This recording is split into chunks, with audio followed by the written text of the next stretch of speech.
Hello, everyone, and welcome to another episode of Looking for Love in All the Wrong Dust Jackets, a show where three friends from college, but we're in our 30s now, talk to you about anything we like in romance, whether that's books, movies, TV shows, whatever we're feeling. My name's Liz. I'm Danny.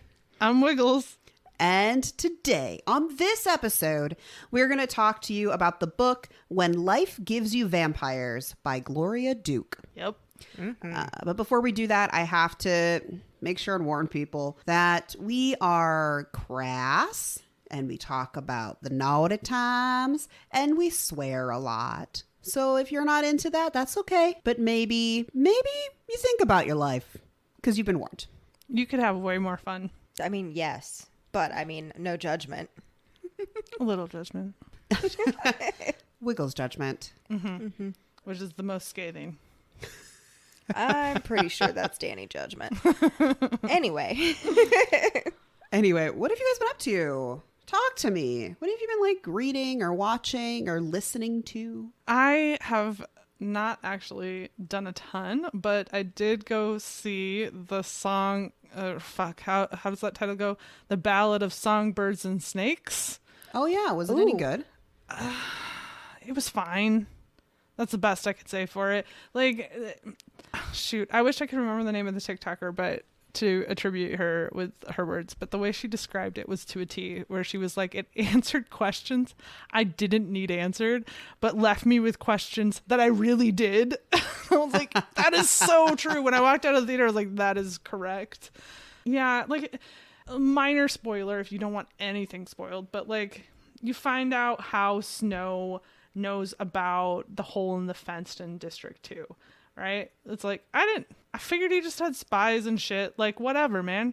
He's got fucking jabberjays. So what the fuck, right? So I didn't care. I was like, okay, I didn't need that answered. But then, like, the end of the story just ends with, we'll never know. And you're like, why though? Why won't we ever know? So, you know, does it compare to the Hunger Games series? Not even remotely. Fair enough. Well, I had a rough week. So I spent the entirety of the weekend laying in my bed watching Doctor Who. Did you watch any of the new stuff? Okay. Yes and no. So I watched the 60th anniversary episode that just came out. It is on Disney Plus of all things. Fuck, now I gotta get Disney Plus again? Son of a bitch. So with David Tennant as the Doctor and Donna Noble. And so then I was like, I really need to catch up on Doctor Who. And so apparently I just decided that I was going to start like in a really fucking random place where I've already seen. And so I started with Demon's Run. That is a random place to start. Yep. So I spent the entirety of the weekend doing that. Although you and I had a lovely trip to Barnes and Noble 2 weekends ago. We did. I bought the book we read today. We found some really beautiful copies of classic books that needed to be mine. I bought 7 Days in June and The 7-Year Slip. I'm looking forward to those. Good thing you told me. It will change Christmas. Like, actually, for real, though. Surprise! To be fair, they're sitting right there. Yeah, but up until recently, you didn't have those books. It's so true. I'm sneaky that way. In that, I'm not sneaky. You could have come, but you decided you want to go to the zoo. Yeah, I wanted to go to the zoo. It was nice. That's true. Okay, so since we haven't recorded in 2 weeks because of Thanksgiving, though this episode's coming out much later than Thanksgiving, I have a bit of a list. I read the next 2 books in the Bonds That Tie series by Jay Bree. A few episodes ago, I had talked about the fact that I read the first 3 books in the series, and they're Fated Mates, Reverse Harem, contemporary paranormal fantasy, and I wasn't sure if they were good or if I just like was addicted to them. And now that I've read books 4 and 5, I think that is the correct assessment, because I don't know.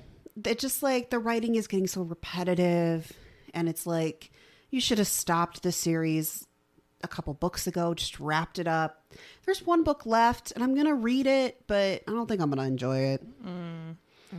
That's disappointing. Yeah. And then I read The Legacy by Elle Kennedy, which is the final book in the Off-Campus series. It's that college hockey romance I've talked about before that I love a lot.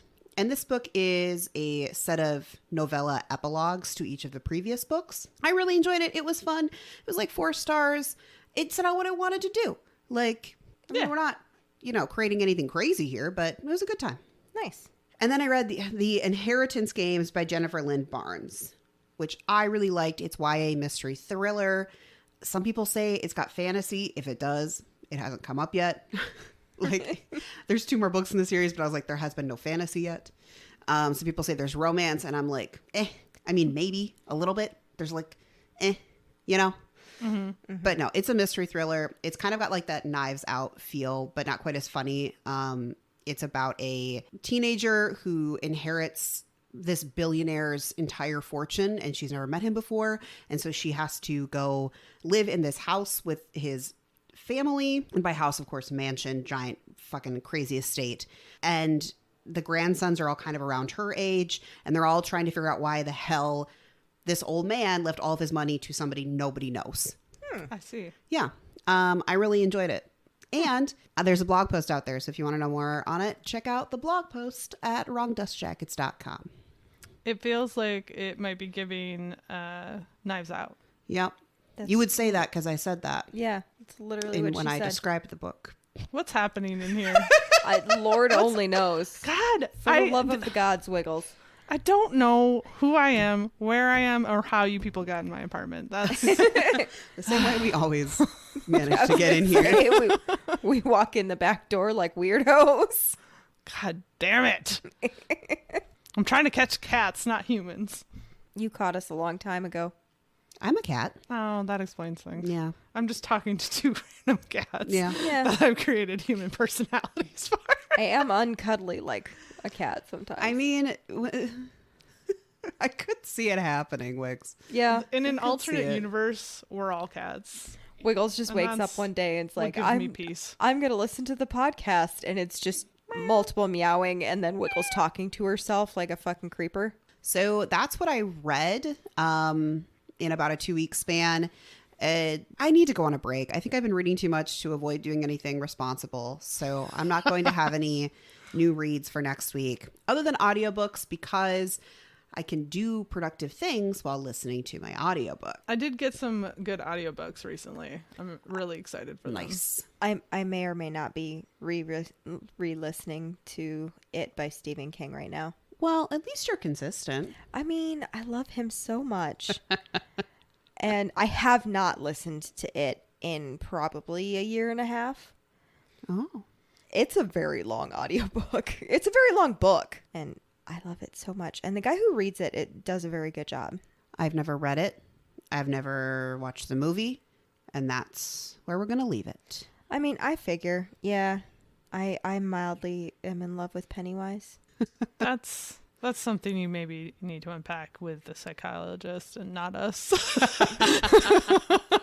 I mean, Bill Skarsgård is really pretty. I mean, all the Skarsgårds are. What is that family drinking? I don't know. Something in the water over there. I don't know. There's this. I blame you, Liz. What the hell? I didn't make them. There's this I'm not their hilarious. mother. There's this hilarious photo. And basically, it was the guy who plays Richie, like the adult guy who plays Richie in the second of the new It movies. Are you talking about Bill Hader? Yes. He was talking to Bill Skarsgård, and he's like, "So how do they do that eye thing? Like, is it CGI?" And he goes, "Oh, what this?" And because he just does that. That's not CGI. It's just, he can do that with his eye. Do what? Again, since I haven't watched this, saying things means nothing. Pennywise's eye is like off to the side, just the one eye. He can move his eyes Oh. independent of one another. Yeah, he can move his eyes independent of one another. And so he just did it to Bill Hader, just like he was having a conversation. He goes, "What, this?" And it's literally a picture of like Bill just dropped everything and ran the fuck away from him. Like I saw it the other day. He just noped out, and Bill's just like, I thought it was funny. Before we get into the episode, we're going to try something new. And I'm going to ask you to please make sure you follow us out on the socials. You can find us at Wrong Dust Jackets on Instagram, TikTok, Facebook, and Pinterest. Or you can go on our Goodreads. Check us out there. Find us on our website at wrongdustjackets.com. You guys giving us your feedback, your thoughts, your comments, it really helps us kind of figure out what we want to improve on and what we want to like read and watch next. So, new segment. Yeah. I did it. Good job. All right, so let's go ahead and actually get back to talking about the book that we're supposed to be talking about this episode. And first off, let's talk about the author, Gloria Duke. This is her first book because she is actually a award-winning radio writer, TV sitcom writer, and brand creator. Gloria Ketterer is her name. Mm-hmm. She got her pen name of Gloria Duke because that is her parents, Gloria and Duke. Oh, that's says nice. that in the book, Adorable. isn't Yeah. it cute? Yeah. You wrote a spicy novel with your dad's name attached. Technically, It's not that we're all spicy. writing spicy I mean, it's novels not- with our dad's names attached. Wiggles. Just shush. I mean, she's not wrong. I'm I not mean, wrong. yes, but that was not a criticism of her whatsoever. It just like internally my mind went there, and of course my mouth had to say it. Well, yours, I don't think it would work for you, Danny, knowing It's your true. dad's name. That would be very confusing. Yeah, sure would. Anyway, so that's the author. Uh-huh. Yeah. I mean, I could give you the generic spiel off of her website, which is like, she likes wine and other things and cats. Wine and cats. Don't we all? So I we're like best wine and friends cats. now. What's this book about? I Wiggs? would so love to tell you.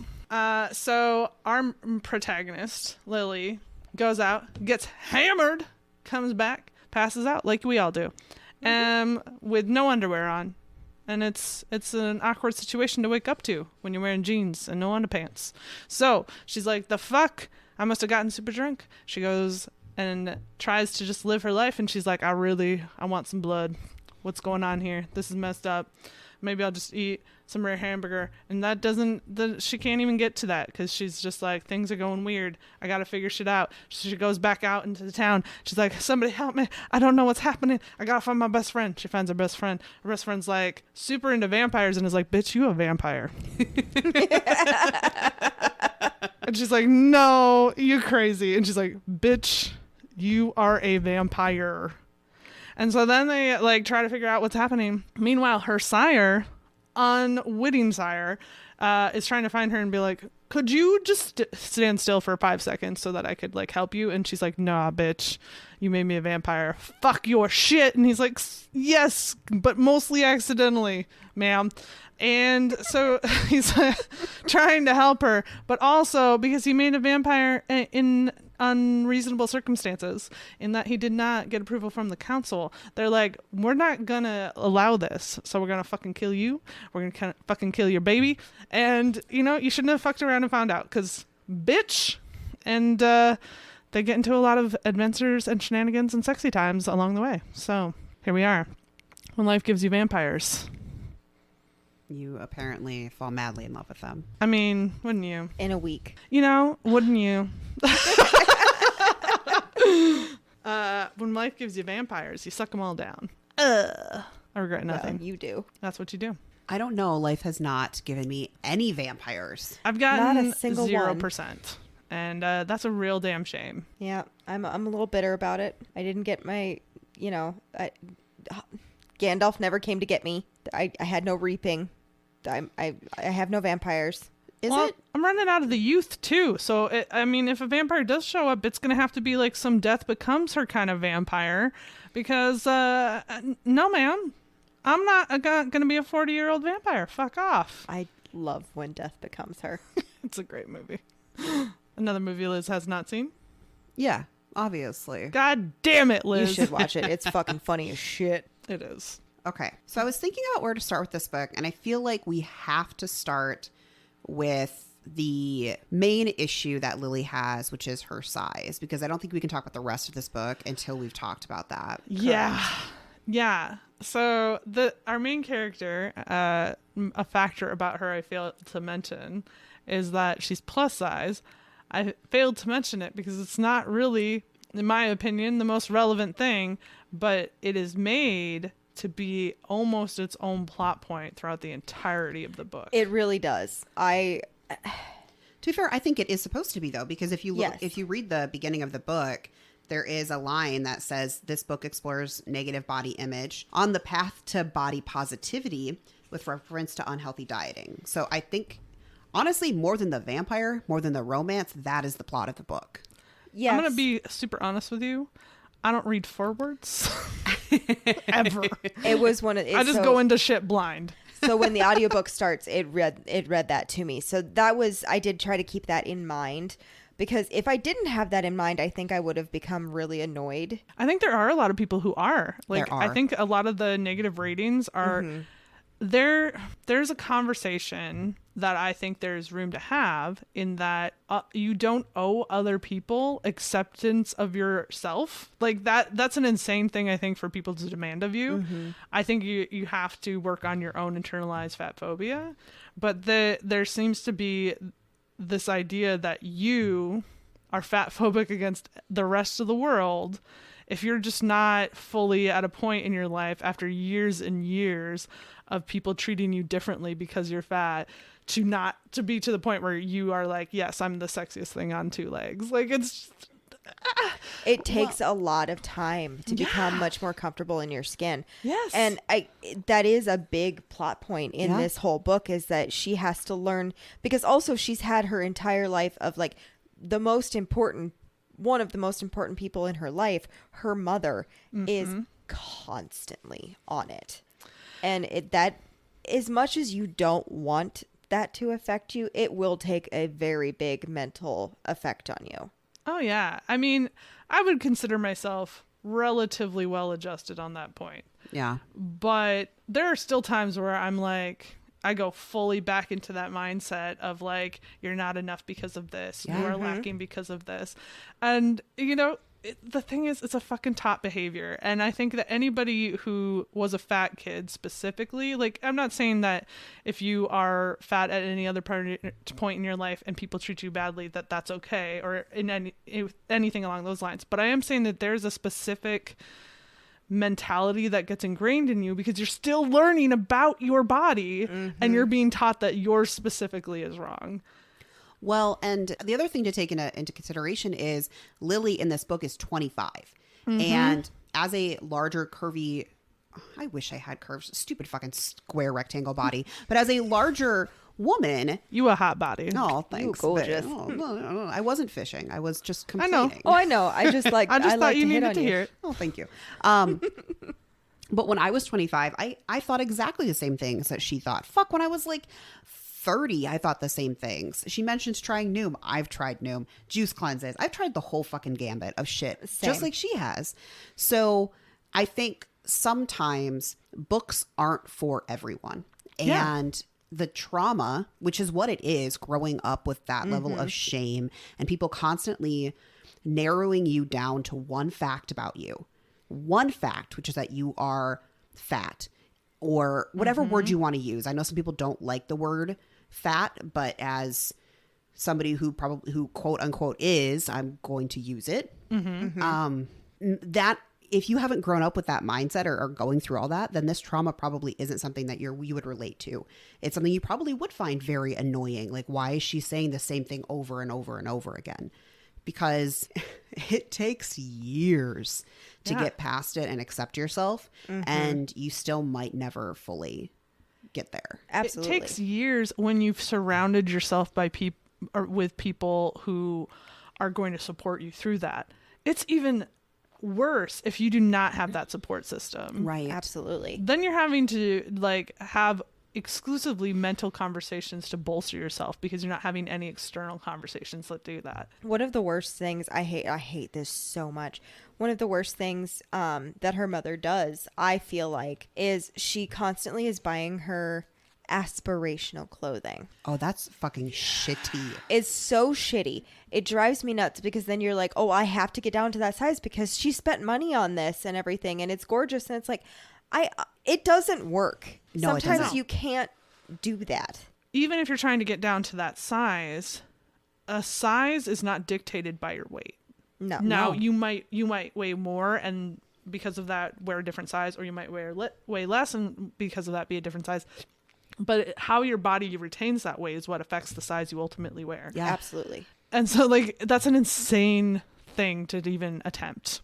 Well, and I think one of the plot points, one of the discussions that I really loved is when Kat, Lily's best friend, who Lily constantly refers to her as like this perfect, beautiful, has everything together supermodel, except she doesn't have everything together, right? Like she clearly can't even like use a card reader at one point, and Lily has to be like, you have to put the magnetic strip where it says on the picture.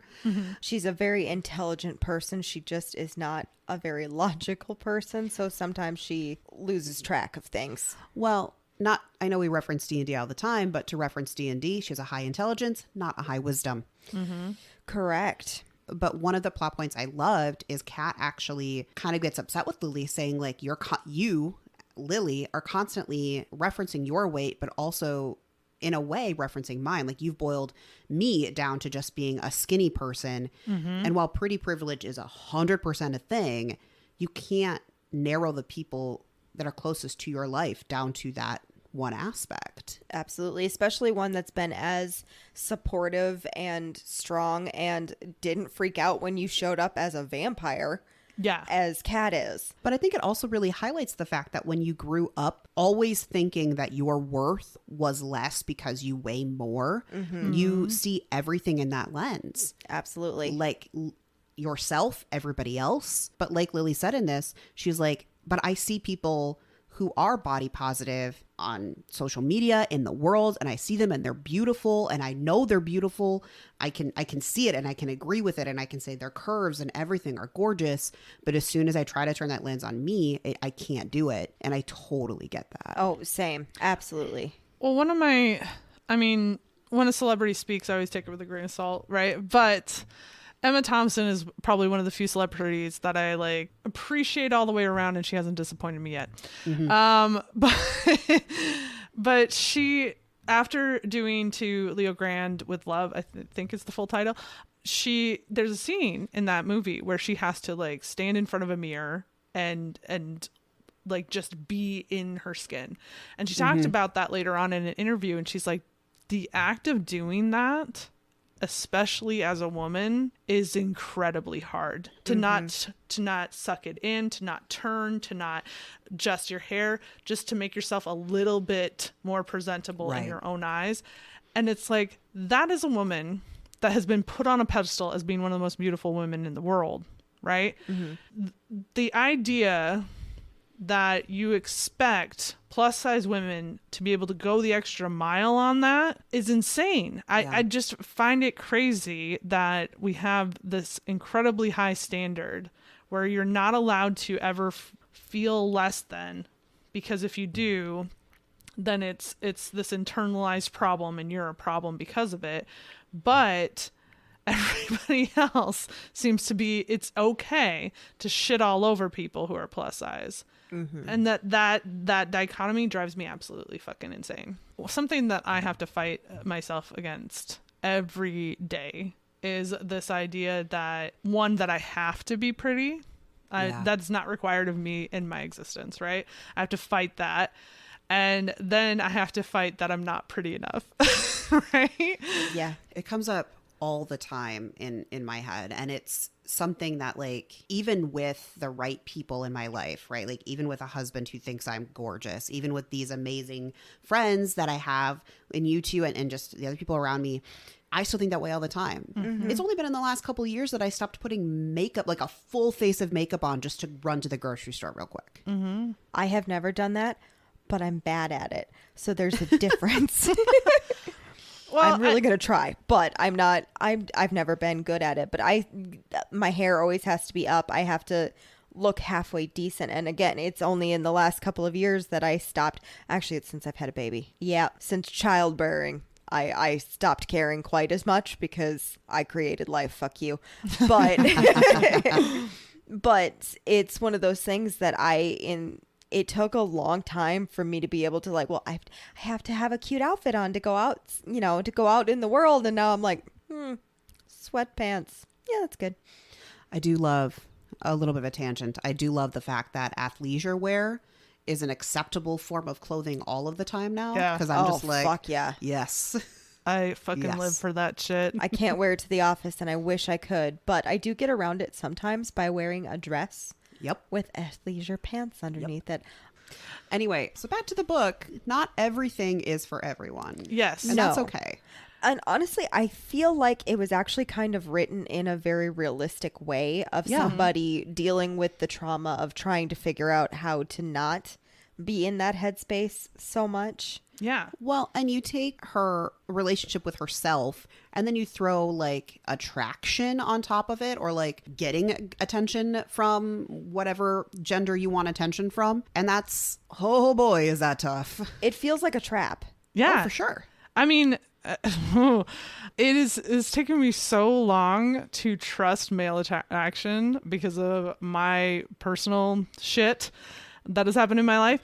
And like, I still, sometimes I'm like, I'll match with somebody. I'll be like, oh, this is probably a bot. I'm like, this can't be real. There's no way that person is attracted to me. And then I will talk to them and I'm like, oh, that's why. So when she doesn't trust Tristan right away, especially like when they have that meet cute in the restaurant and she's just like, are you really talking to me? What do you want from me? What is happening? Yeah, that's and I'm 100% real. Totally that way. Getting back to why I think some people really have strong reactions to this book, I think there's probably two camps for that.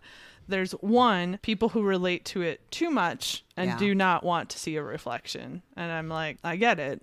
That sometimes cannot be fun. And people who have no concept of what that life is like. And if you are in that second camp, this is what I would say to you. If you've ever felt insecure about some tiny little part of your body, imagine that being your entire body. Mm-hmm. That's the book. Yep. Yeah. Well, that's the thing, is it doesn't have to be weight. There's a lot of people that are very insecure about anything. Yep. And that could be in this case, weight. Right. Beauty standards for women are insane. Awful. They're stupid. I hate them. Well, this is something that I find frustrating, kind of going back to the dating scene, which is a nightmare, is that women are held to the standard that's insane and impossible to reach in most cases, right? Mm-hmm. And then you look at these guys who can't even bother to take a goddamn shower, and that's supposed to be like, you're not even close to be on my level. You're subterranean, like no. And it's so frustrating because we're taught to accept so little as women in general, but then you add on that you are not conventionally attractive in whatever way, and now you're supposed to accept the scrapings off the bottom of the barrel. Well, it's like, I literally said this when I walked in today to record. I got here and I was talking to Wiggles and I was like, you know how you hear something in a book and you're like, oh, what a good man. The bar is so low. Oh, yeah. Mm-hmm. Because I had been listening to it, and one of the guys in there, he was talking about how his wife had heard the voices down in the sewers, and when she was scared one time, she asked, "What's your name?" and they answered what the possessed man said to Jesus, which is, we are Legion. And it scared the shit out of her. He goes, she wouldn't go near that sink for 2 years. I'd work at the gas station for 12 hours and have to come home and wash the dishes. And I was like, but he didn't bitch at her about it. He was just like, well, all right. And he washed the dishes. I'm like, what a good man. I'm like, the bar is set in the crust of the earth. Yeah. Mm-hmm. Yeah, it really is. Yeah. But our boy Tristan, he is immediately attracted to to Lily. I love the fact that when Lily questioned him on it, his response was, "What are you talking about? I saw a woman with, it was like beautiful red hair and dancing green eyes." Yeah. I was like, sir. Sir. You can notice my freckles anytime. You can notice anything you want about me. Except for that little piece of food that got on my shirt. Pretend you didn't see that. Where I looked salsa earlier. Ooh, I want salsa. Sorry. I'm very random right now. I'm so sorry, guys. I'm trying. We're easily distracted. You know what? I can still bring us back from that, because you know what happens when they first meet is he tries to buy her chips and salsa to get her to stay with him longer. And she says, no, bitch. But you can buy me a I've margarita. played this game before, and you're Yeah. going to judge me for eating. And so that's how she ends up getting super fucking drunk. She Yeah. doesn't eat, and she keeps buying the margs. Well, he keeps buying her the margs. And he has like one beer, is what she said in that entire time. Yep. And then he walks her back. Ugh, so gentlemanly. Asks to go in or something like that. And she's like, no. He's like, okay, I respect it. And then apparently talks to her with his eyes. And Yeah, bites her. This is where all communication breaks down. Yes. He's like, in your mind, ma'am, may I bite you? And she's like, and he's like, so yes. Apparently, with his influence, he can speak. It's kind of like speaking telepathically, so he can ask for consent. And apparently, it doesn't work on her. And he thought he had consent, and he did not. So she bites his ear, which is a great defense, honestly. If somebody's yeah. like coming Yeah. at your neck, I mean, I don't know why that position would happen in real life, but Vampire. if it were to, Yeah. I mean, aliens exist now, so vampire. Let's be so real. If a vampire comes for me, Yeah, take me I'm on not yours. fighting. no, No. no. The biting will happen later, though. So yeah, she bites his ear, breaks the skin, and runs away. Yeah. And he can't follow because he has to be invited into the apartment. You know, I've read a lot of vampire lore, and the like tiny couple of drops of blood that she would have gotten from biting his ear, I don't think is enough to trigger the transformation. Apparently, it's any exchange of blood in this story. Guess so. You don't know how much of a chomp she got. He heals very quickly. She's also That's lucky true. she turned into a vampire in this universe, because if you were in the Anne Rice universe, you fully die. You fully shit your pants, get Yeah. all fluids vomited out, like you're crusty. It is not. Yeah, the Anne Rice. I don't know why we romanticize the Anne Rice world so much. It's gross. Yeah. 'Cause they're hot. I mean, yeah, Yeah. but I don't think they can fuck. No. They just got full of ennui and live forever and eat people. Right. Anyway. In this book, they can fuck.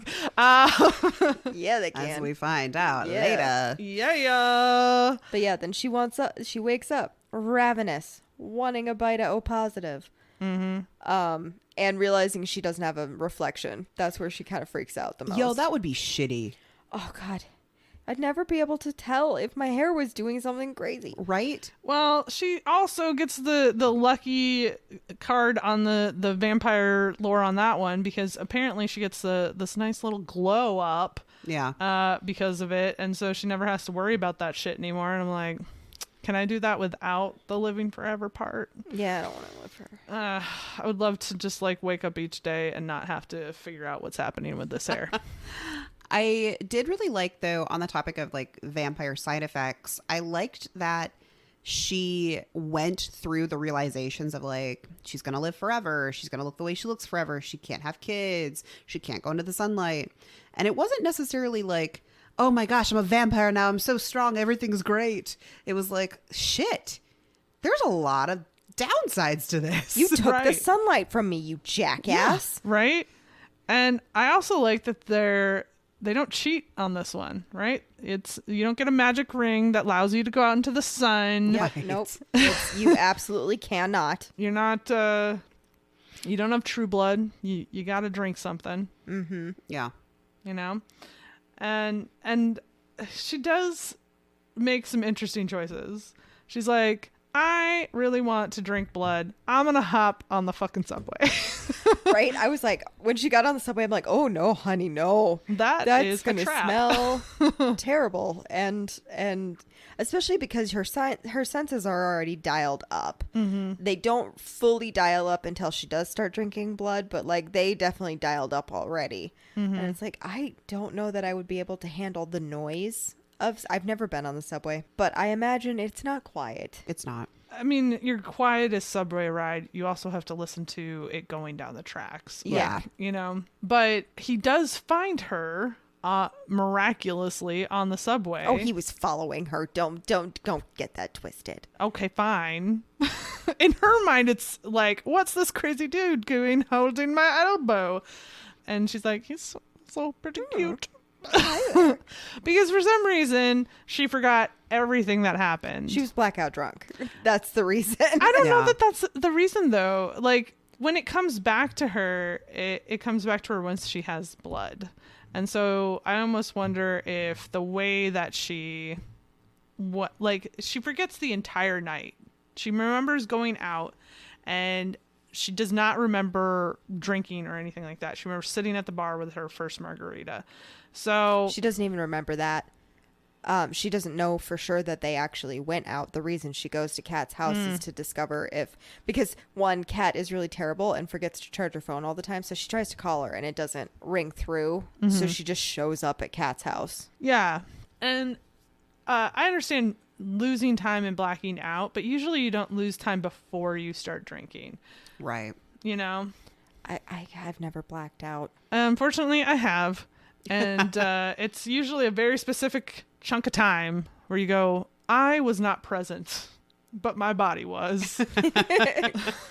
I am very happy to say that I've never gotten to that point. It does alarm me on how much alcohol it would take. See, here's the crazy thing, not to fully go on a tangent here. The few times I did black out, one of them, yes, I was drinking very excessively. But another one, I really did not have much. And I don't know what happened there. One of the biggest factors is actually what you're eating. Yeah. Fair enough. Because as somebody who's experienced all the things that happens when people get drunk, if you eat like a big bowl of pasta and then start drinking, you're probably fine. But if you had like, I don't know, a salad or, something that really isn't going to absorb anything, it's not going to take much. I will say the streak where this was happening to me was when we were living in the cities and I was super poor and not eating very much. A lot of things happen in the cities. Wiggles. Yep. A lot of things. We lived. And that's what's important. There were times, though. We all survived somehow. Survived into our 30s. Hot damn. No one thought we'd make it this far. Hey, I'm in my late 30s. Oh, God. I just hurt my own feelers there. Yeah. Anyway.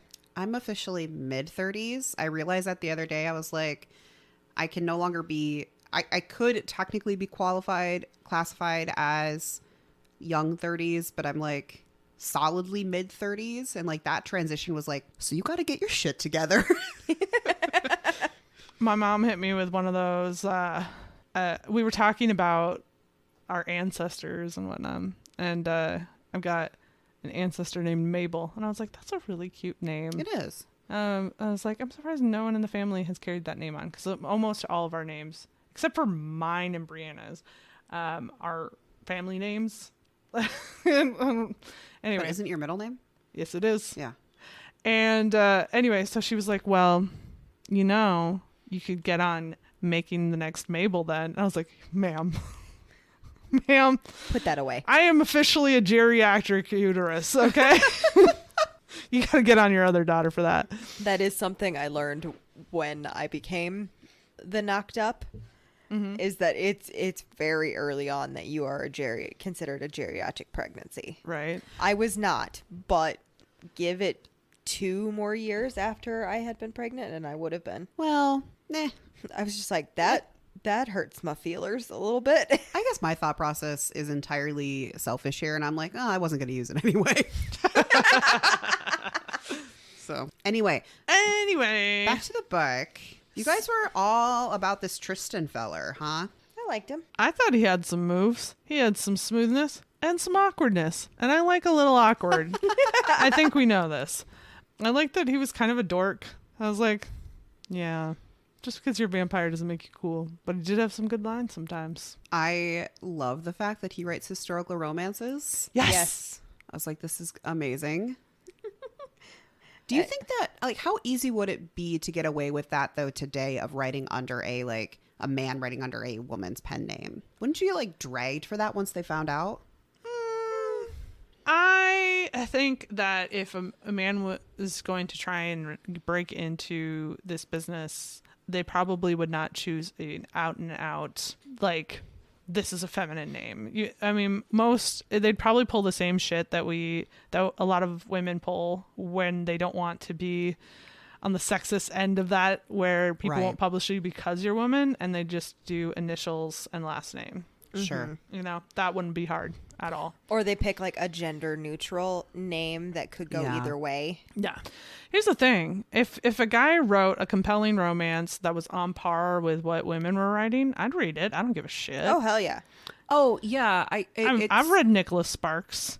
It's not the reading a man writing romance. Like, obviously, I have no problem with that. I was more talking about, like, a man impersonating a woman and, like, how that would go over. I don't think very many women would give a shit. I think if someone's going to have a problem with it, it'd probably be the dude factor, but... I could see them giving a shit as if the work he was writing felt pandering. Yeah. Oh, yeah, I suppose, for sure. Yeah. That would light my fire. I'd be ready to, like, give him the smoke, for sure. Yeah, I don't have a problem with him writing romance novels. Good for you. There are plenty of men that write really good romance novels. There's certain ones where I'm like, you're doing what? Near my what? Right. You don't know how things work. Right. Yeah, you have to know what you're talking about, for sure. Sometimes when I read books that have the sexy times in them that are written by man, I have the general question of, have you had sex before? Yeah. Because it's not how it works. I generally have a problem if they say anything about going near my cervix. Please don't.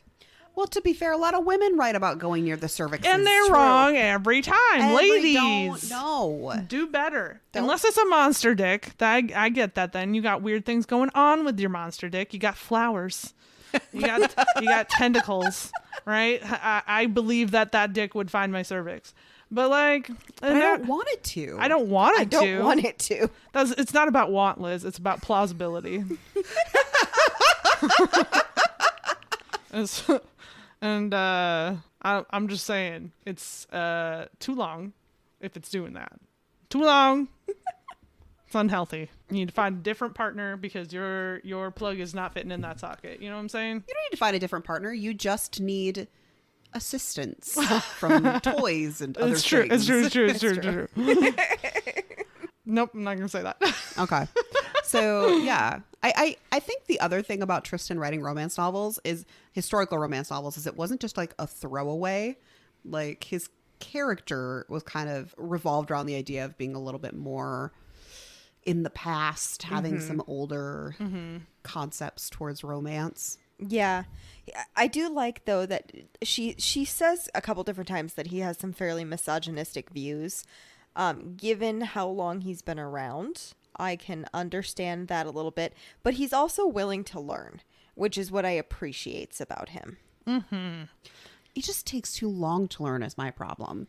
The moment where he influenced Kat to that made me leave furious and go talk to Raven without Lily, like that is the moment where I stopped liking him. Everything up until that point I was like, oh, I can get it. I can get it, right? Like you both have Lily and Tristan have individual mindsets that need to be overcome so that you guys can be happy and healthy together. That moment I was like, and I no longer like you. Fair enough. That moment infuriated me. I think he comes back from it. He does apologize. But that made me furious because she had already set her boundaries as far as the influence was concerned and everything. And he just smashed through that with pretty much the most important person in her life. Well, and he also decided that he did this a lot. He decided what was best and then just did it. Yeah. Without like consulting Lily. And this time it was when her mom was kidnapped. Yeah. Yeah. Like, bro. Well, and the thing is, he is textbook romance novel guy in that. There's constantly this thing of like, don't worry. Shh, I've got this. You don't need to worry your pretty little head. And I'm like, women write better characters. I mean, I get that it's real to life, but goddamn, I want escapism here. Yeah. I think I would have been okay with it if he just would have like come around a little sooner or Yeah. didn't have that one big He didn't red really have flag moment, time to come around, though. This, the whole whole- plot happens in a week. which is also insane. Yes. Yes. I I could also not commit to forever with anyone No. in a week. Forever. Yeah. At best, I can commit to one more week, Yeah. you know? Yeah. I don't even think I can do that. I'm not a relationship person. I'm sorry. We know. I'm like, I can spend another night with you. We can have I got one more in the another tank. date. We can have another date. You can stay on your side of the bed where you belong. He strikes me as a cuddler. No, suffocating. Sexy times are fine. Then you go to your side of the bed where you belong. But what if instead of his body being hot and suffocating, it was cold and kept you like it was always like sleeping on the cool side of the pillow. He still breathes. Does Doesn't he though? have He's to. a vampire. You could They tell. still You could literally breathe. tell him, "Could you not breathe?" And he would be like, "I guess, sure." What? I can't be breathed on. It's a thing. No, I get it. I get it. So you need a vampire. I need something that's not breathy or clingy or touchy, really. A Bob, a battery operated boyfriend. Yeah, I got one of those. It's fine. I was like, who is this Bob person? You know, Bob. Even Bam. my cat is too clingy sometimes.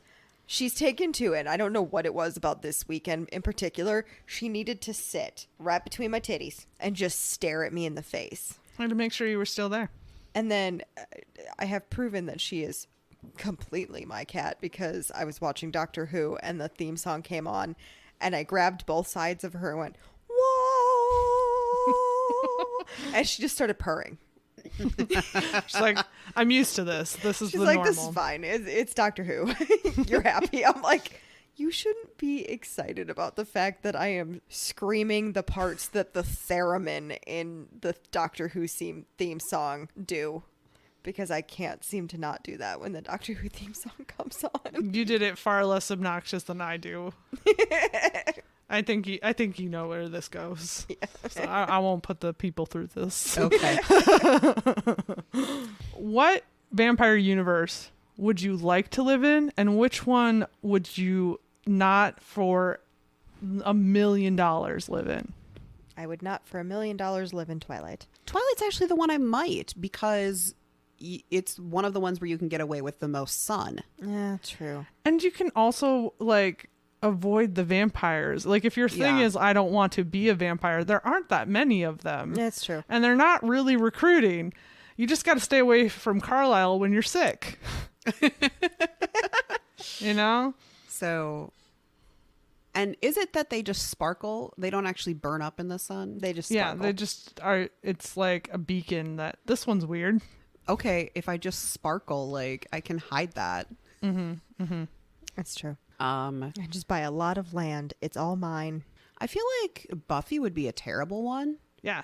I mean, the face shifting thing could be a cool party trick, but You also lose your soul. you lose your soul, and other demons exist, and they're significantly more powerful than you. You are the lower end of the demon food chain. Right. And there's some blonde bitch out there hunching you down. Yeah. Sometimes she doesn't even let them get out the ground. She's just waiting, and she's like, Can't have so sex in Anne Rice. So that's out. yeah. Yeah. Immediately dead, that one. True Blood's not bad. Yeah. Except that there's a lot of political turmoil. Yeah, there is a lot of political turmoil, but there But is. just like your argument for me with Twilight, you don't have to be around those bitches. Yeah. There's a lot more vampires though in True Blood, That's true. and you just didn't know it until the True Blood came out. They they came out of the coffin, is what they say in the show, right? So, But you don't have to. The thing is, you don't have to show anybody that you are a vampire. it's true. And if you're a vampire and you've been around enough, you've got enough monies. So order that shit. But if Yeah. you're new, you could still be a very poor vampire, Oh, yeah. Yeah, it's true. you know? And they are making a lot of vampires, it seems like, in Yeah. True Blood. Yeah. Well, towards the end, they've got that whole like silo full of them. Yeah. And that's just in Louisiana. So, What are the other big ones? well, I mean, there's classic Dracula. yeah, you definitely don't want to live in No. that universe No, because especially Dracula not as a seems to woman. be the only one, and the best that he can do is make you a thrall, and then you're fucking His mess. brides are vampires. They're thralls though. Like they don't have a ton of free will. Oh, I thought they were actually full vampires. I think they might be, but like Okay. because he sired them, Yeah. they do his bidding blindly. Also, isn't it in the Dracula universe that if you kill him, All of his all of descendants? his Yeah, yeah, descendants yeah. die too? So like, There's a few that are like that. yeah, it's like, okay, Also- poor evolutionary choice on that one. That's the Vampire Diaries is like that. Yeah, well, I was just gonna say the Vampire Diaries has some perks because you got witches out here who just grant people rings like crazy, so you can walk in the sun and live a normal life. But then you got to deal with the drama. There is not a corner of that universe that isn't filled with drama. Plus, can you imagine Klaus shows up? No, I mean hot, but no. I'd be like, I just try to fuck him. That's all. Hey, what that thing do? Oh man, he is hot. Ugh, that's Caroline's biggest mistake. Oh, for sure. I think in the originals, the spin-off TV show that's about Klaus, they get back together at some point. But I never watched it, so I couldn't say. I watched the first few seasons. I watched all but the last season of Vampire Diaries, and I was like, what have I done? Who am I? My brain is gone. So, I mean, you don't want to be an Abraham Lincoln vampire hunter because, like, you're gonna get killed with an axe. This universe doesn't seem too bad. You can still eat. Oh yeah, that would be something that would totally suck. Like Yeah. what we do in the shadows, where it's like if you even eat a scrap of human food, you just projectile vomit everywhere. Yeah, but you know what I do like about what you do in the shadows is seemingly an idiot can survive as a vampire. True. That's So I'd be fine, I think. Turning into a bat would be fun. Bat. Bat. They do seem to have a lot more powers in that one. Yeah. Yeah. Yeah.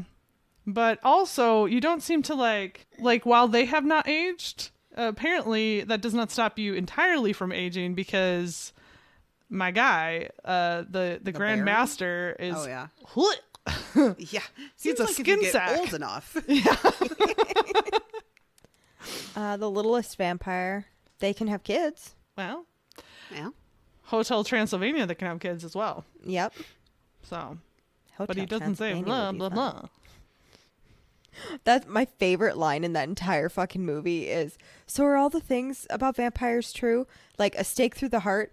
Yeah, but who wouldn't that kill? And it was one of those moments where I'm like, well, yeah. yeah. I didn't think about that. Like, that proves nothing. Decapitation. Who wouldn't that kill? Who Yeah, wouldn't that that- kill? Yeah, that's just science. Aren't there vampires in your Harrison books? There are, and they have like you also can be born vampires, and so if you are born, you are a living vampire. So you still have your full life until you die, but you have like bloodlust, but not as much, and you still eat human food, and you can go out in the sun, and you have powers, but not as much. And then when you die, you turn into your full vampire self. Oh. Loophole. Yeah.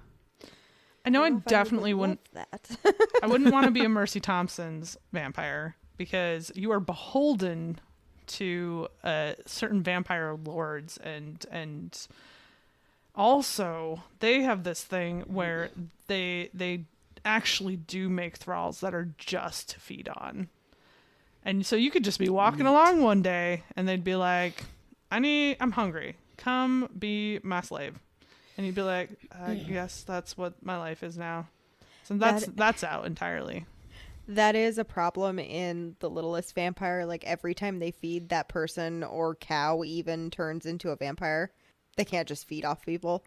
So how do they eat? They eat off of cows, and then they turn the cows into vampires. So there's just a herd of vampire cows. It's a kid movie. Yeah. Got it. Yeah, there is. So far, this one is seeming the best. Yeah. Well, so when it comes to this book and its rules about vampires, a lot of it feels very similar to True Blood. There's a hierarchy. Yeah. There are very specific rules. There's a whole sect of people that have no desire to be out in the world, recognized as existing, but they do not have the benefit of True Blood. Correct. And so they still have to feed. But they don't have to kill you to feed. No. But also, something that is very similar to True Blood is there is power in the age of the blood of the vampire you would feed off of. Yeah. Right.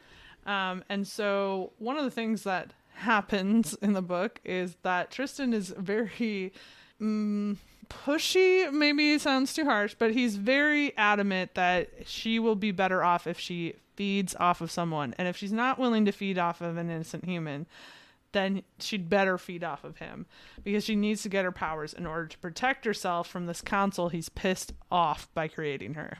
Well, and he's 400 years old. So she's getting, when she eventually does, she gets a nice little power boost. Mm-hmm. Yes, she does. But it's only temporary is what he says. Yeah. Like, she does not get to have the life of a 400-year-old vampire just because she's had some of that blood. And it wouldn't be a romance novel if there wasn't a little catch to that, which was they's gonna be boning. They get lusty busty on it. Well, I love that. So he basically is like, just so you know, if you do, this is what's gonna happen. And she's like, so you're saying that when vampires feed off of each other, they can't help but bone? And he's like, I don't think it, I know it. And I'm like, sir.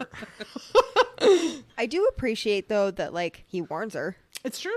That's true. He's basically saying that if you consent to feed, he does, I think, actually say it. If you consent to feed to me on me, then you're consenting to something else too. And he's explaining this while she's sober and not feeding on him, so that it's not like he does, which is a very typical romance novel thing, is to kind of trick them into it, which it doesn't, it's gross, but at the same time, it doesn't usually bother me super bad in romance novels. Again, there's a moment of what you don't want in real life. Sometimes you're fine with in novels, and I'm not fine with it, but like, there's moments where you're like, fine. But I really appreciate the fact that he's like, here's the thing though, if you do that, this is probably going to happen, and I want you to be aware now. I'm like, oh, consent is sexy.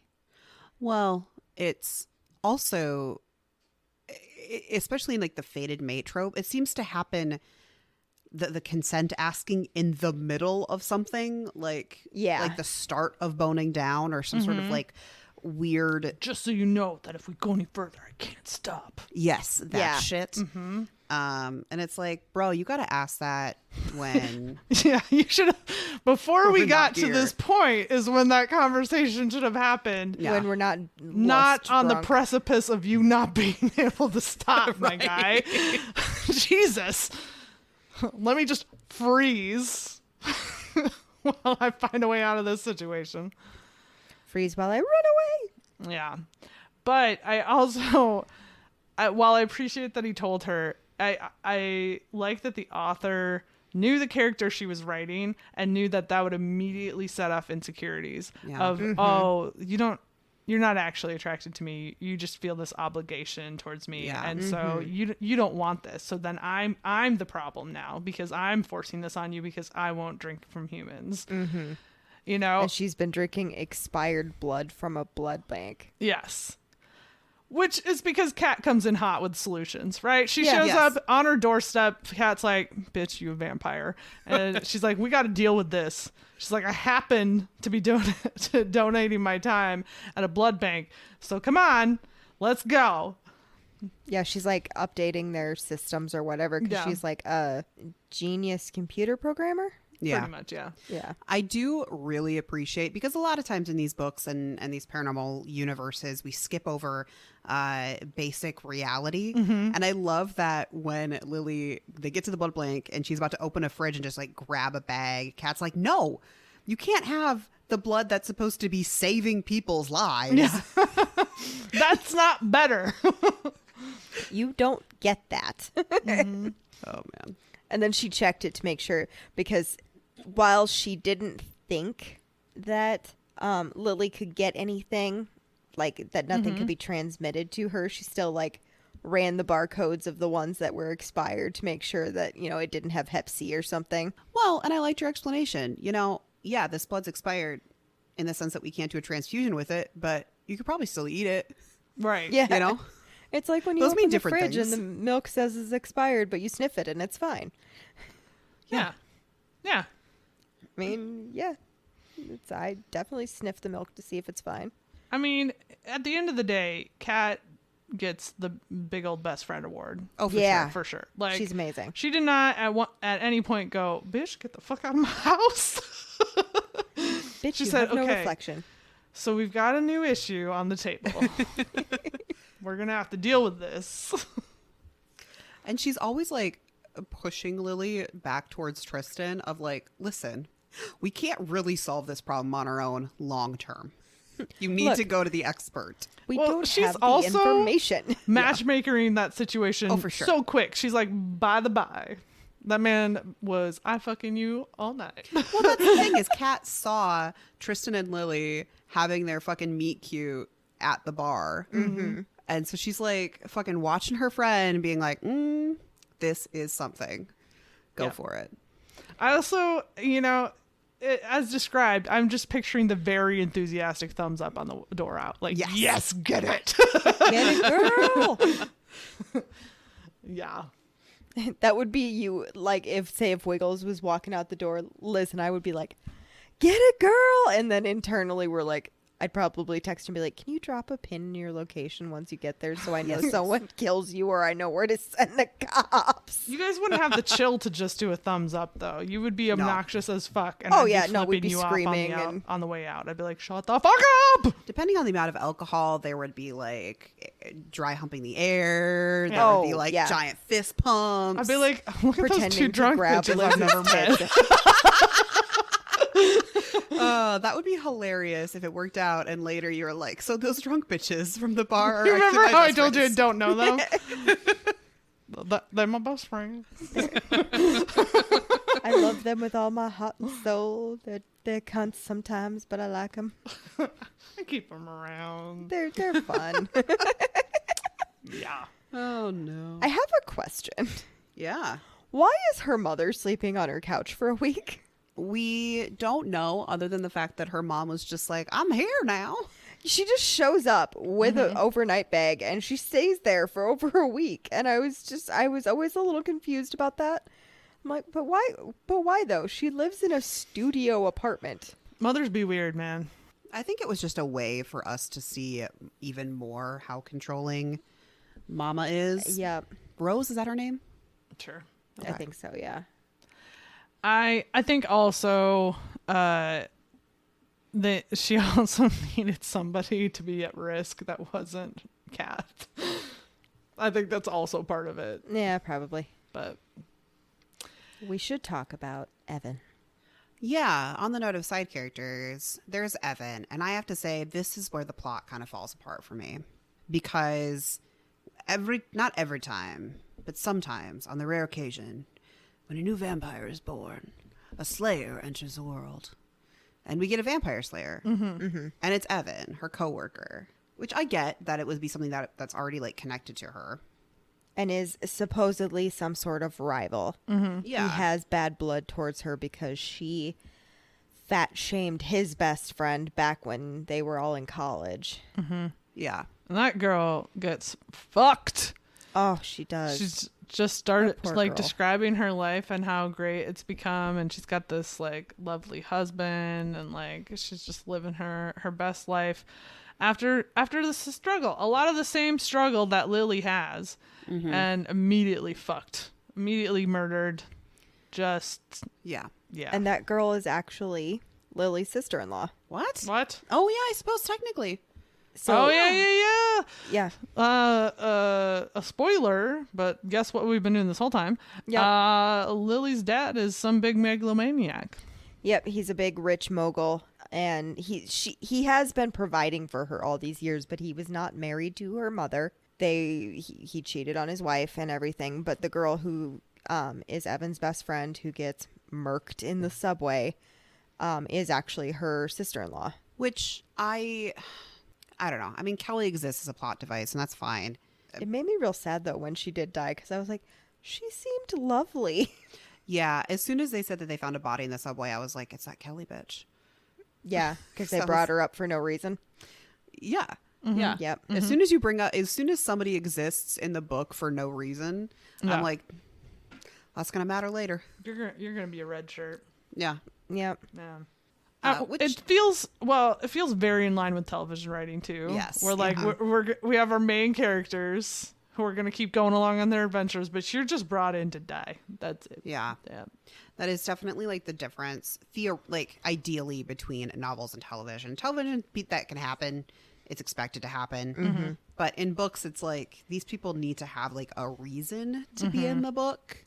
It's also super convenient that Evan would be best friends with this girl. Yes. Yeah. You know, like this. Since childhood. Yeah. Yeah. That's the thing. It's like there's a few elements here where I'm like, this is a little sloppy. Yeah. Yeah. I thought what was going to happen was that Evan was the textbook, like, I'm trying to hide my feelings. Yeah. That's where I you. thought it was I did going too. to. And it makes me angry. And so she was going to find out that, like, actually, you being hyper down on yourself caused this, bitch. Because that was a lot of what the story was. Like, just so you know, your life would be better if you weren't so mean to yourself.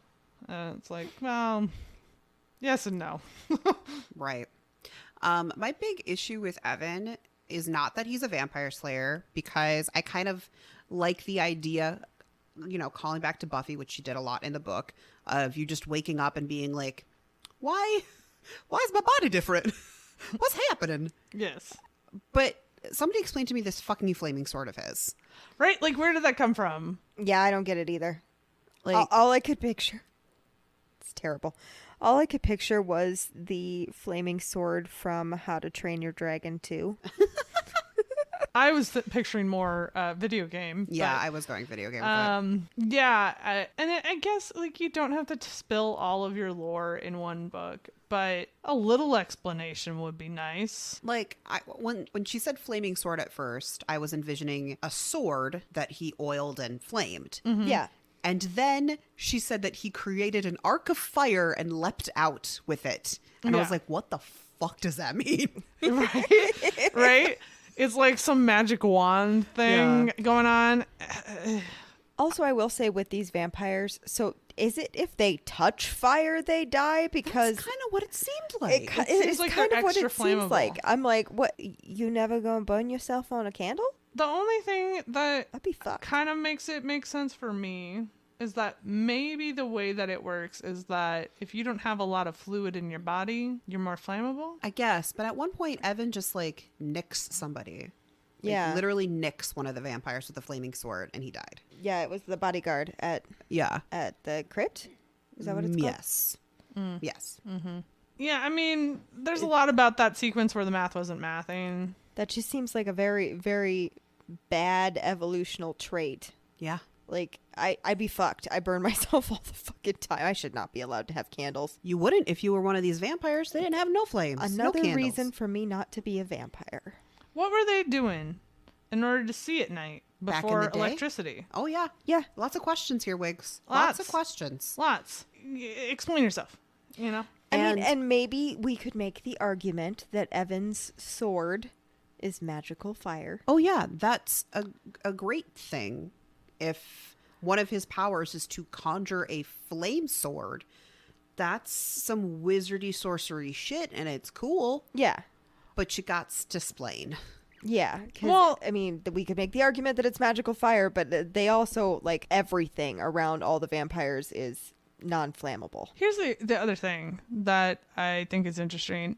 I understand Lily not freaking out specifically about the flaming sword because she's going to go, I guess that's what the fuck happens when you're a Right. vampire slayer. You get, someone gives you a flaming sword and you go, stabby, stabby, burny, burny, cut, cut, you know? It's like you're Excalibur. You're just like, oh, this is mine now. This is mine now, right? But like none of the other vampires are like surprised that this man is showing up with a flaming sword. They're like, fuck, this vampire slayer showed up, therefore flaming sword. Yeah, they all seemed pretty freaked out by the vampire slayer. Yes. So But that's because a new vampire has not been made in quite a long decades time. is what they said. Yeah. So probably a good portion of them have not seen a vampire slayer in a very, very long time. Very true. This makes me want to read the second book whenever it comes out because it's about a vampire slayer. I just thought to for get all sure of these answers. It was going to be Kat and Evan. I wish it would be Kat and Evan, especially because it felt like at the end of this book they were setting up so much Yeah. for more book. Yeah, it was definitely one of the things that bothered me about this book is that a lot of the characters were a little two-dimensional. Yeah. Like Gideon, the vampire council leader bro. I was like, what? Well, and he's What are supposed you? to have this extra depth because he's in love with Tristan Sire, who died And he by blames fire Tristan for it. again. Right. But like that's it. That's his whole personality is fuck Tristan. Yeah. And then at the end, this is something that really bothered me. At the end, when Gideon has Tristan and Lily and he's like, all right, we're going to finish what we started before the vampire slayer showed up and ran off. We're going to deal out the punishment for you making this unregistered vampire. And she's like, Lily is just like, no, you need to evolve and be one with the new world and the evolving world. And he's like, you're right. You make some good points. Yeah. I was like, bro. That Yeah, confused right? me. I was a bit, okay. Gave up a little easy there. Yeah. Although he did get a little spooked because she was actually making sense to his like underlings. She's like, do you guys want to live in the sewers? Like, gross. And they're like, oh, wait, why do we live down here? Yeah. Whoops. I'll tell you what. I don't think I could give a rousing speech that would get a bunch of vampires to back down. Nah, me neither. No. Nah, son. Yeah, that was all a little too easy at the end. I was like, oh, Yeah. I really wanted an epic battle where Gideon died or something, you know. Yeah. I wanted the blood. I wanted the blood. Are you not entertained? Although I will say, Gideon has some sick burns as far as like threatening her. The Lily that was beheaded. Mm-hmm. That one kind of made me He's laugh. got Stalker down to an art. That's Yeah, he true. does. I was like, oh, sir. All right. How did Lily not, on the note of that, freak out more when Gideon or one of his underlings broke into her office and like slipped that note into the bathroom? Oh yeah, I would have been like, nope, and I need to call Tristan now. Right. Like sometimes Lily's reactions to things, I was just like, She had this mentality that was very much like, I'm going to be a strong, independent woman if it kills me. Yeah. And it's like, but it's gonna kill you. But It's bitch is going going to to. kill you. like, sometimes you've got to learn how to play your cards. And you have an ace in the hole that you're pretending isn't there. What the fuck? Yeah. Also, her long, rambling conversations with her best friend on the phone in the bathroom at the office. What the fuck job does she have that she can get away with the shit she pulls? I mean, I realize she works nights, so there's probably not a lot of people there and everything, but like, you just sat in the... Who? You don't know who's listening. You're in a public bathroom. What the fuck are you doing? Right? And here's the thing. She's a New Yorker. There's no excuse. No. Yeah.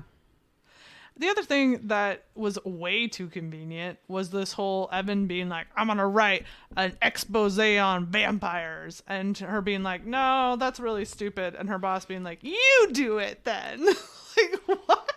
Yeah. Yeah. That was just stupid. Yeah, I'm sorry. when they handed that to her, I was like, nope, that would have never happened because she doesn't want to write it. So even if you give it to her, She's not going to try to do a good job. Well, maybe if she was more ambitious, but this one, no. No. None of that made any fucking sense. And I was just sort of like, also, bitch, you're a vampire. Like, quit your job. Do something else. Well, you still need money just because you're a vampire. Yeah.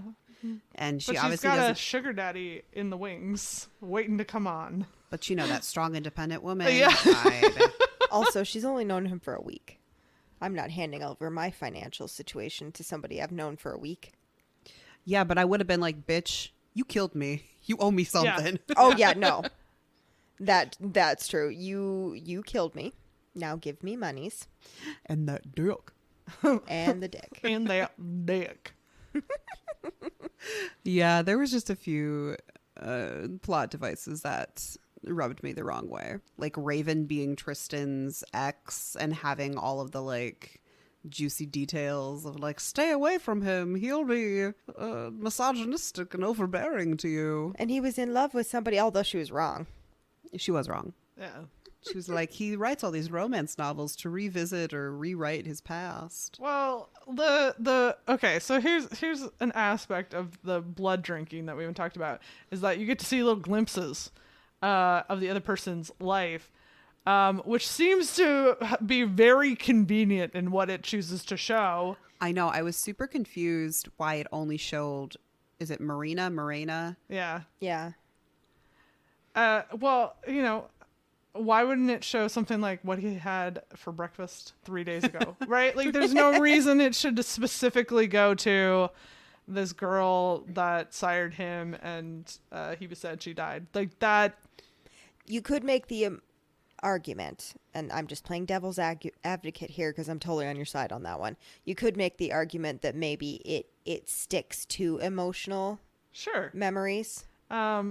I could get that. But I don't- you know what? Memories don't get conjured up when Memories of her? I'm doing the do. Dead relatives. Yeah. They don't come to mind. It's crazy. I was more confused why Morena kept coming up, but Lily didn't. Like, she got all these memories of one specific person and not Tristan's, like, most recent Yeah. emotional Yeah. situation. Oh, you don't mean Lily. You mean Raven. No. I meant Lily. I meant, Like, why isn't anything emotional coming up about Lily when she's drinking as opposed to something that happened 300 years ago? right. Shouldn't that be his, like, current primary focus? Unless the whole thought process here is he is currently thinking of Marina because of how much he's freaked out about siring Lily. But still, again, convenient. Very convenient of what it chooses to show you. Right. Yeah. Right? Like, it doesn't ever show her turning him. Which you think it would. Yeah. Right? He thinks of that moment as her saving him. Right. Like, that would be a huge traumatic situation. It doesn't show him, like, ever interacting with her in a way that would imply that it's not romantic. Right. Yeah. Convenient. I'm just saying this blood be doing some weird conversations. I also don't totally love that Tristan doesn't own up to what Lily's blood told him. Yeah. I want to know them secrets. Yeah, we don't really know how that works. Is it anybody you drink you get the blood from? Or is Right. it because, like, they already share blood? Well, on that same note, like, I don't know if you guys felt this, but I wanted Tristan to at some point feed off of her. Yeah. Like, Yeah. while she's a vampire now. Yeah. You know? Like, it felt like it needed to happen, and then it didn't. Yeah. Yeah. I really wanted that too. I was like, ooh, yeah, let's do a consensual blood exchange then. Yes. What happens if you drink each other's blood at the same time? I got questions, no answers. Oh, goodness. All I can think of now is you're like, why didn't it show him like eating breakfast 3 days ago? Because nobody likes waffles. I don't know. There's a lot of people that like waffles. I don't though, but What did you guys think of the picnic? I liked the picnic. It was cute. I think the picnic itself was cute, but I do think it was a really good moment for Lily to be like, wait a minute, I can eat and I not loved feel her ashamed by it. realization. It's like because she had already been struggling with the fact that she was going to be the same size for the rest of her life. And then she kind of did the flip in reverse of, oh, wait, I'm going to be the same size for my entire life. I can eat whatever the fuck I want now. Never get bigger. And never to get bigger. And I appreciate that moment because you would have those moments where you're like, oh, wait, there is an upside to this of I can eat all I want now. I don't have to do the stupid binge diety, fad diety bullshit that she's been doing. My question, and it stands unanswered by this book, is do you still get bloated though? I would imagine no. Yeah. I would imagine if you don't get any of the effects of the food. Well, it's got to come out. Who You says still got to take a vampires shit. poop? I mean, it does have to come out. It's got to come out somehow. It can't all stay in there. That would be the one thing that would stop me from literally eating all of the things. Is I'd be like, Would I be lactose intolerant anymore? I wouldn't think so. I wouldn't think so either. would you no longer have food allergies? I wouldn't think so. I wouldn't think so. What if Because you had the blood of somebody who had a peanut allergy, and They then you don't ate peanuts? Get things from the blood though. They don't get like traits from the blood of the people that they consume. But I think also you could argue that maybe you still do have whatever allergies or such, et cetera, that you have, but you heal so fast that it never affects you. Also true. You may get bloated, but also you heal so fast. So it's like a self-deflating balloon. Yeah.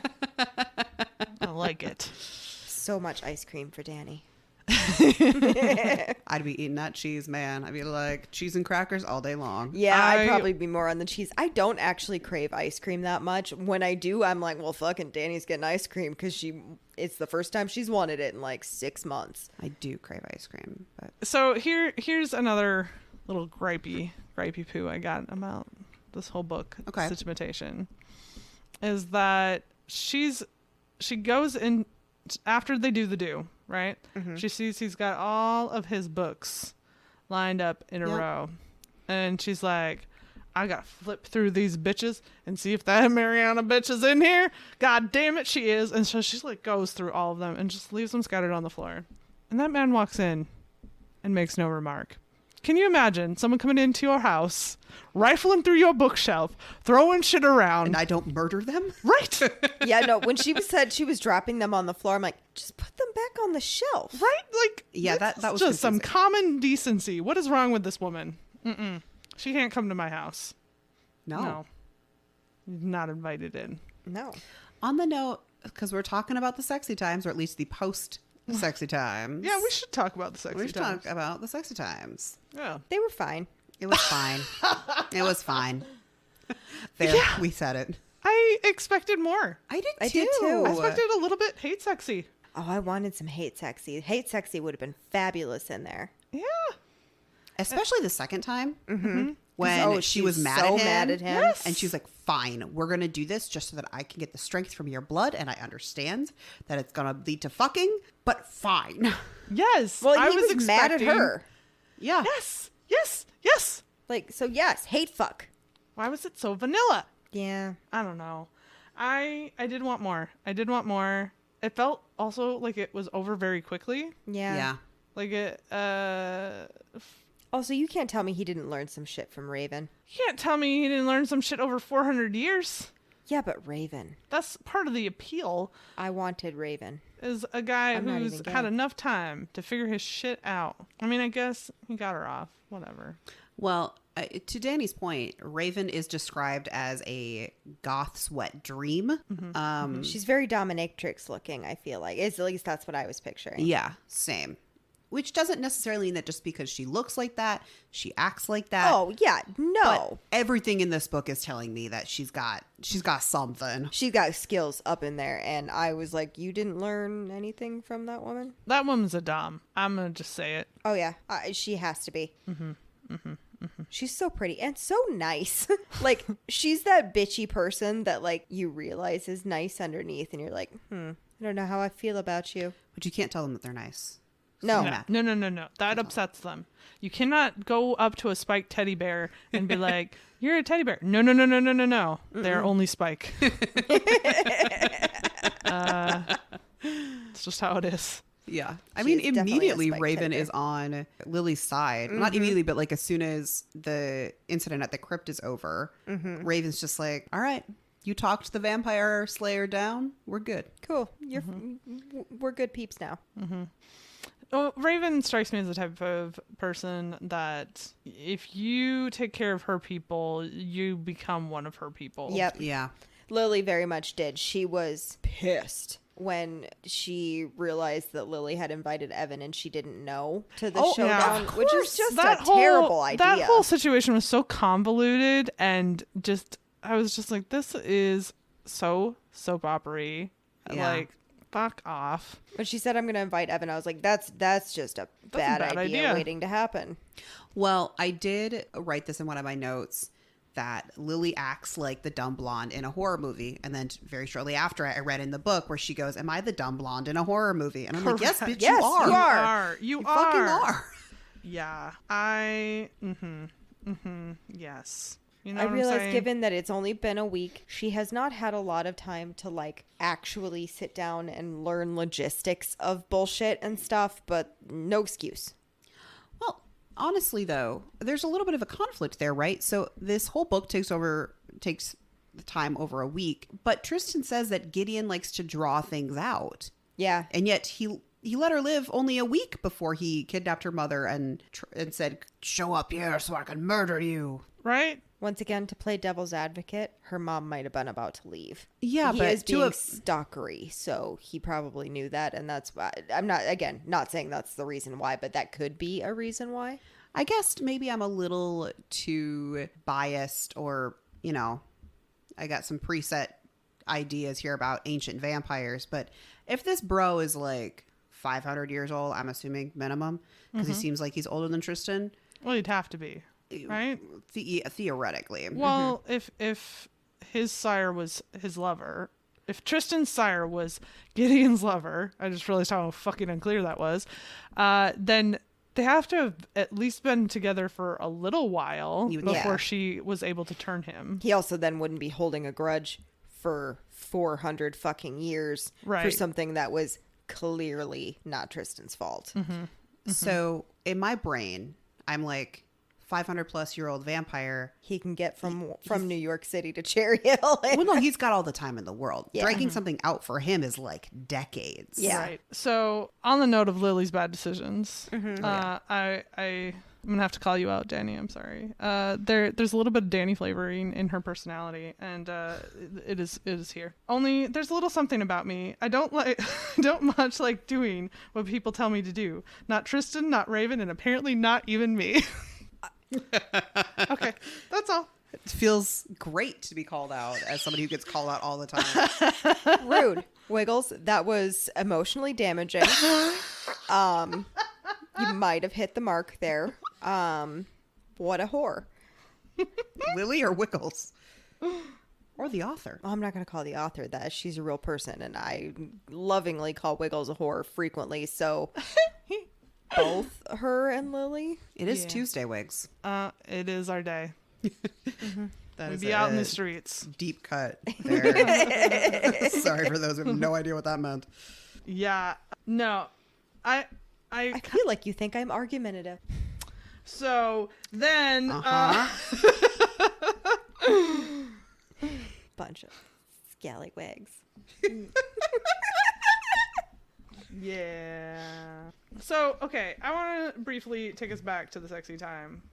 Because what I think is really interesting is that in order for her to get up the gumption to have sex with him, she decides that she wants to drink his blood so that she has the excuse of not being in her own control. Right. And I think that is something that if a lot of women were honest with themselves is relatable. Yeah. Of this thing of Yeah. like, I don't want to feel self-conscious in this moment. So if I can just shut off the part of my brain that says all of the mean things to me, that would be so awesome. Oh, yeah, it'd be fabulous. That's what alcohol's for. Yeah. Not really. Don't Yeah, no. take that statement to mean that, but also like that's what people use alcohol for. Right. Yeah, she's definitely using his blood as like her fourth margarita. You Right. know what I mean? And I wonder if the problem I sort of had with it is that then, of course, the next time they have sex, she drinks his blood, yada, yada, yada. And then it's like, okay, well, is that eventually just going to be a coping mechanism? Like, I know that they haven't been together very long, and so that's the other part of it. But like, are you ever going to allow yourself vulnerability there? Yeah. Which she does at the very end. So Yes. She does. it does come around. Yeah. But I yeah, just thought that was interesting. The same thing when they got to the second time of the drinking and fucking. I'm like, but girl, you can't rely on that every time you fuck him. Otherwise, it's just a coping mechanism. Like that's unhealthy too. Yeah. While we're on the topic of sexy time, Uh-huh. I also gotta know, would you, I find that I do not find the ice cold dick appealing. Not at all. I Like- feel like, I mean, technically she has an ice cold kitty cat. So maybe you wouldn't notice that much, but it still weirds me out. Yeah. I don't think it weirds me out so much. It's just like a different sensation, right? Yeah. It's like eating hot and cold food at the same time. I don't like doing that either. Oh, okay. I can't help you with that then. Yeah, no. But Isn't that why people have glass dildos? So that they can change the temperature? glass? No, I'm sorry. I would not trust something that could break. There's It's- tempered glass ones. Yeah, that it's are- not. It's not like it's hollow on the inside, and if you squeeze your hoo-ha too hard, it breaks like a light bulb. It's, Give me the goo. I was it's a gonna say, full I piece just- of glass. I just clenched like a Kegel. I was like, oh dear God. It's one solid piece. Yes, it's one solid piece of glass. Get your rocks off however you want. I will not be. No. Here's the other. Okay. Fine, Liz. I'm not saying I'm an expert in this. I'm just saying these are things that happen. Okay, Liz. Okay. Okay. But here's the thing. Yeah. So you drop it one time, and it gets a little chip in it, I and you don't know because it's small enough that you can't see it, and scrape. listen. Both I of you are don't- hurting my hoo-ha. I don't have the explanations on the care and maintenance of your toys. Why not? Why not? Huh? Why Because not? I don't own one and I can't fucking tell you how to take care of it. I haven't researched it. I don't have the little pamphlet that I assume it comes with one when you buy it. It probably doesn't. They probably assume that if you're getting that, you know what you're gonna do with it. Doing. Yeah. You both are scaring my sacred place. Good. My Good. cave of wonders. God damn it. For fuck's sake. The claw decides who will stay. Anyway. You know, I'm just saying, if Disney didn't want us to make sex jokes about them, they would be more careful with the things they put in those movies. It's true. Couldn't you warm it up though? Like, I understand What? that Put it in the microwave? his dick, no. But I mean, like, I understand that their body doesn't generate heat necessarily. At least not to the extent ours does. You just want but him to does sit it under an retain electric heat? bank blanket. Yeah, first. fuck. I mean, if that's what your concern is, you know? I'm gonna need you to go like Yeah, put chill that heat under the pad right on your junk. It ain't gonna kill any sperm, so you'd be fine. Oh no. I would like to point out that you brought this topic to the table. Well, okay, so following up with your question with Okay. another question. Okay. Perhaps a hot shower? Yeah, that's an option. That's what I'm saying. I'm just getting visions of him sitting with a heating pad on his dick until he's like, okay, I'm ready to go. I'm just saying maybe interspecies fucking is with a cold ass dick in for me. So check off vampires. But me. Don't you fucking take all the vampires away from her. No, Nay, nay. you're getting too spicy over there. Anyway, fantasy over. Okay. Wait, what? Are you having a little mental situation? I will always love Angel. Doesn't it feel like Tristan is a little bit based on Angel? Yeah, Okay, yeah. good. Glad we had that Different hair, but basically same character. Yeah. Only he doesn't lose his soul. Yay! That we know of. There's a lot of things in here we don't know about. Right? Yeah. Spoilers. I've never seen Buffy. If you are a vampire, Literally, you lose Danny, your soul. whose fault is that? It's fine. Yeah. Yeah. I've seen the original movie Buffy the Vampire Slayer. Nah. That is a totally different vibe. The same. But Yeah. there's Nay, a nay. really funny moment in it where, because one of the guys that gets turned is drunk. Yeah. And he's like, where is she? The master wants her. And Uncle Sam wants you. And it makes me laugh every single time. He's just fucking wasted. Okay. I haven't seen that movie since like fucking high school or college. Not me either. It's been a time. Well, while we're talking about Lily and Tristan and their potential sex life with his cold junk, we can talk about their happily ever after. So after Gideon says, you know what, you guys can live, Tristan is like, you know, I respect you now. I finally understand that I gotta like Good clean up my act. clean up my act and listen to you when you say boundaries. So I'm gonna leave you alone. And she's like, no. She's Don't. like, whoa. That's not what I said. It is what I said, but it's not what I said. Okay? Yeah. I still want that dick. Come back. So- Baby, come back. Baby, come back. So eventually she talks to Kat, figures it out, does a grand gesture. I love the conversation with Kat, by the way, because Kat's like, well, what happened? And she's like, I've been telling him to fuck the fuck off this entire time, and he did. I'm like, Yeah. yeah, It's crazy how that turned out. crazy how you No know one- you did what you asked. No one could predict that outcome. Yeah. So Lily goes to him and is like, I love you. And in my brain, I'm like, how? It's been You a don't know week. this man. No. You guys have been on one date. Yeah. Well, the meet cute, which that actually was cute. And then the rooftop picnic, not even rooftop, top of the Empire State Building, right? Yeah, they Yeah. were in the observation deck. Mm-hmm. On top of the observation deck? I don't listen. Whatever. I've never been to the Empire State Building, so I don't even know what to picture. I mean, I can picture the Empire State Building. I haven't been living under a rock. No. But You're fine. I don't know what the observation deck or anything looks like. It's just a balcony with a clear glass border. Oh, okay. That's it. That explains why things. I was like, my internal thought was, how did they get in? They just sort of bloop, hopped in. Well, now that I know it's just a balcony, yeah, I get that. Yeah. The point stands. My guy has only like taken you on. We'll be generous and call it 2 dates, and has had 2 do the do times with you, and you're in love. Yeah, that's a bit much. I think we maybe go with, hey, maybe not fuck the fuck off. Let's hang. Yeah. Yeah, let's give this a Let's- shot. Let's give this a little exploration more. Maybe I like you a little. You got some things I like. A cold ass dick. Like a cold ass dick. And a cold ass. Yeah. Does it yield? You know? Is he cheeked up? Yeah, we don't know. You know why we don't know? Because the sex scenes are too short. And so on that note, I guess I'm going to take us to them ratings. I know we typically start with the spice, and that's where we're coming from. So, ladies, spice rating. This one was hard for me because, like, I want to give it a 1.5, honestly. I was going to give it a 1 and call it generous. Yeah. I mean, I would have to give it at least a 1.5 because we've given way less a 1.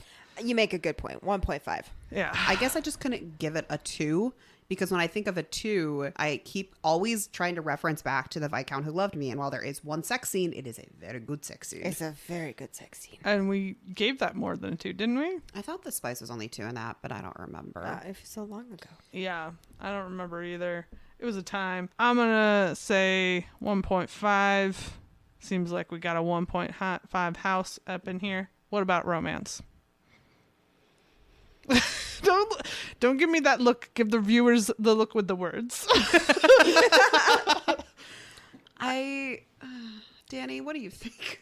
I'm going to give it a 2.5 solely on the fact that the observation deck picnic is cute. I was going to give it a 2.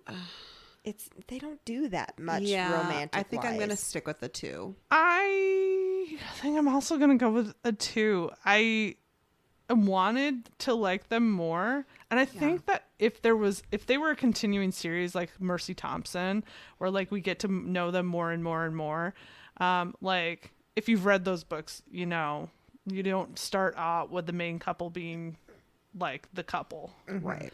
Then I think I would be intrigued to know where they go from here. But because this isn't a serial and this is a one time, 2. Yeah. Yep. What about overall? Yes. I landed at 3. Almost a 3.5, but I couldn't quite get there. There were things about it that I liked. There were things about it that I didn't like. But it also, I got done with this in a very short amount of time, and not necessarily because I was steaming through it and needed to know what happened next. I just sort of was like, okay. And so it had all the nutritional value of candy. I also gave it a 3.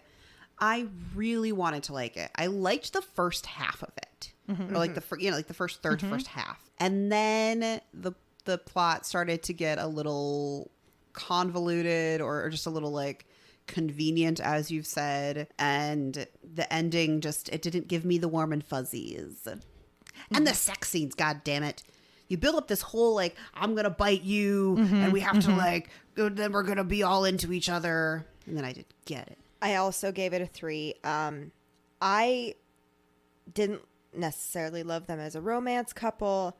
The sex scenes Left you wanting. left me wanting a lot. I am a spicy person, and we all know this, but they left me wanting a lot.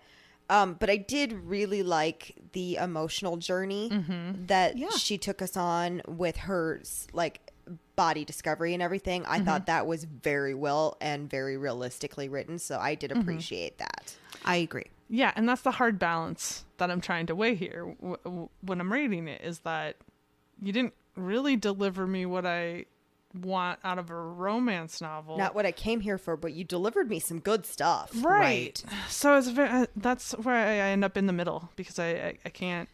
I agree with you. It's like rating 2 different books at the same time. That's actually a really good description. Yeah. All right.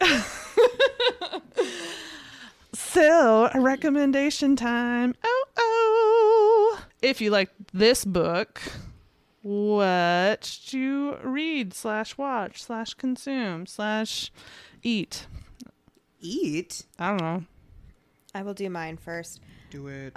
So it's not a vampire romance. It's not even really. It's much spicier. Much spicier. It's a Danny rack. It better be. Yeah. So there is a series of books called the Greyback Shifter Romance series.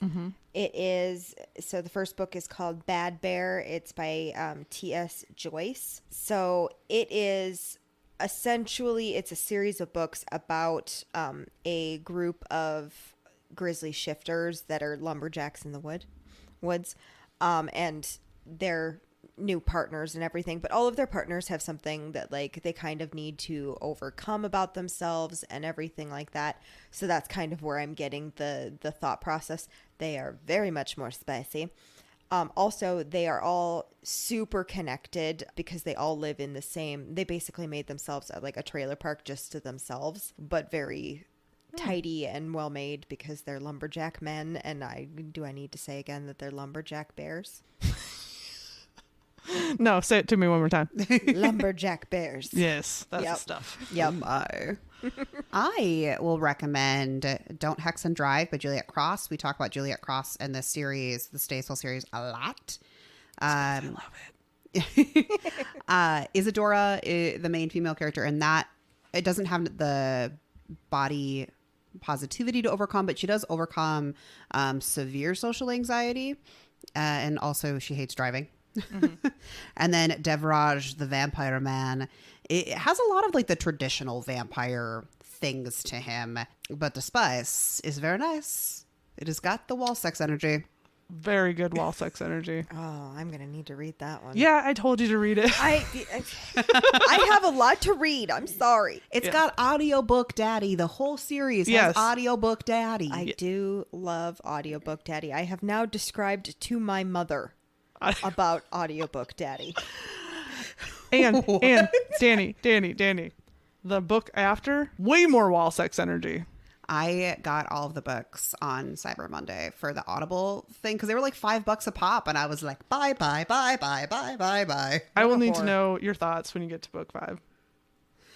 I will give them to you. Good. Okay, so my recommendation is The Discovery of Witches, which features Matthew de Clermont from the de Clermont vampire clan.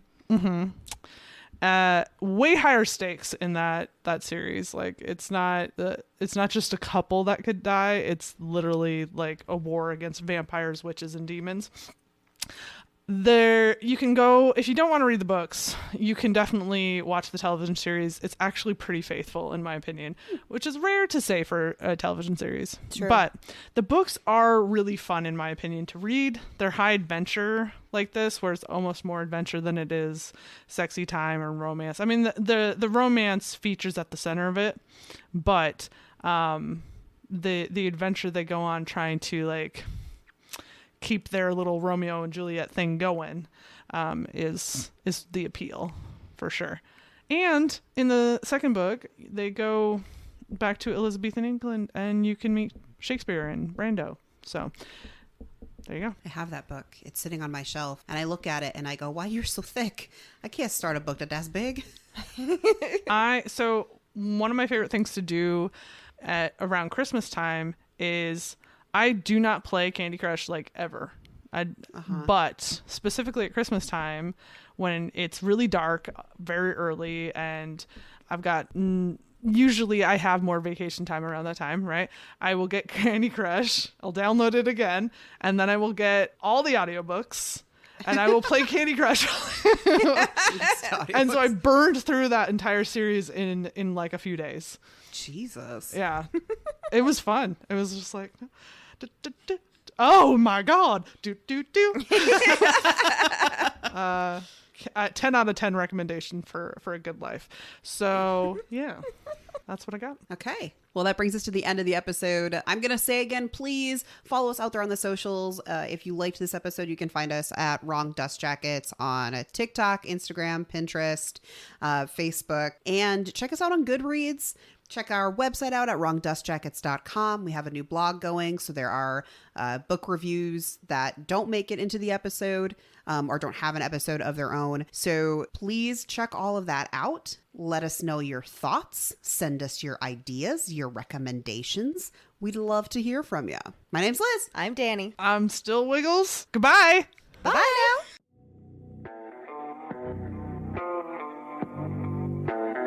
now.